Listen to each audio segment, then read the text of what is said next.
So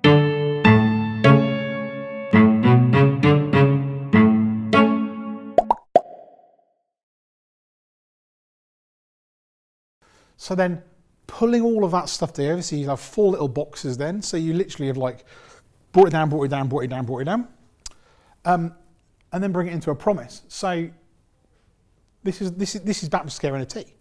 So, you know, their purpose down the bottom here, so transforming lives by expressing the love of Christ.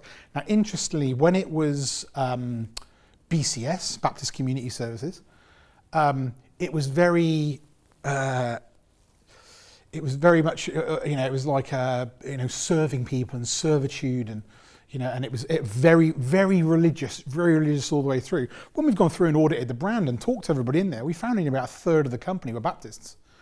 There was people in there who were Jewish, as agnostic. There was people who literally just didn't, you know, didn't have any religious affiliations. But what they all found is they all had the same values and beliefs. So, you know, as far as the company went, it was about doing good. And interestingly, I think there was a great one in the boardroom right from the off, and we kind of talked about this, and we sort of said, you know, it's about everybody finding, you know, common ground across stuff. And the business was very siloed when we started. You know, big organisations, very siloed. We had in the team that had to kind of agree what the end thing was going to be.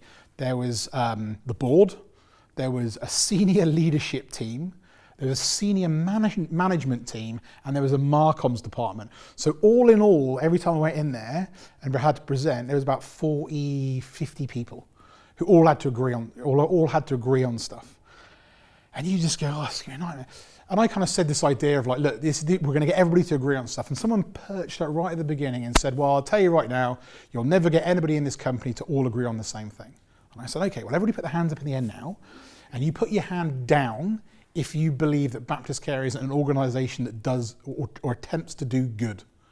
And everybody's like, oh, well, that's obvious. That's exactly it. We're not doing massive jumps in stuff. This isn't everybody. If you stick, you know, 6 people into a room and went, pick your favourite of 3 things, right? Nobody's going to agree. It's very rare that everybody's going to go, yeah, well, it's clearly number 1.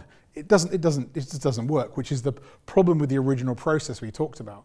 When you've got, when everybody kind of takes baby steps along the way and everybody's checking it, it's just obvious. It's like, well, of course, you know, they definitely wanted a logo with a crucifix in it. You know, it was like, oh, I want a logo with a crucifix. Okay.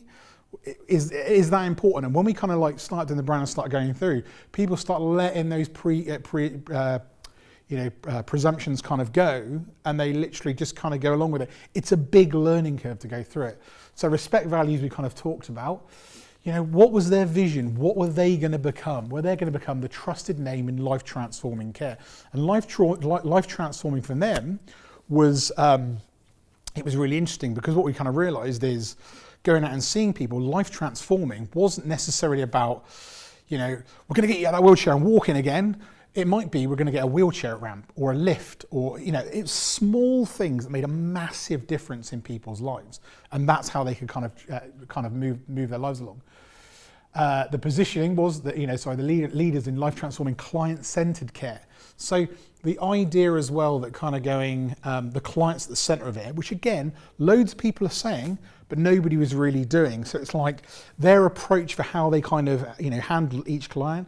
Like I said, it's like, it was so varied. The company was divided right down the middle, actually probably 2/3, 1/3 of, this was all aged care and provided a lot of the income. And then there was life care. But everybody felt really proud. So it was like BCS life care, BCS aged care. And it was like, aren't you all one and the same thing? Why are you divided down the middle? And they went, well, that's aged care, and that's, so again, it's like this overcomplication over time from a corporate where it's got crazy. So that all come into one. And the promise at the end is care you can trust, which again is really bold. So you're going, care you can trust, you've got to keep delivering on that. That's literally putting yourself out there to go, we've got to keep delivering on this. And as I said, it's like, you know, trust can be built up over a really long period of time, and it can be smashed in an instant, right? But people will forgive, right? Apple, for example. So Apple's got legions of people, like, you know, everybody's got iPhones. You know, it was Android and Apple. Everybody follows them. Everybody forgets that Apple have had a lot of disasters in their time. Newton by Apple, which is a fair while ago now, right, was their version of like Kindle. It was a little reader. It was awful. It was awful. Samsung phones, they exploded.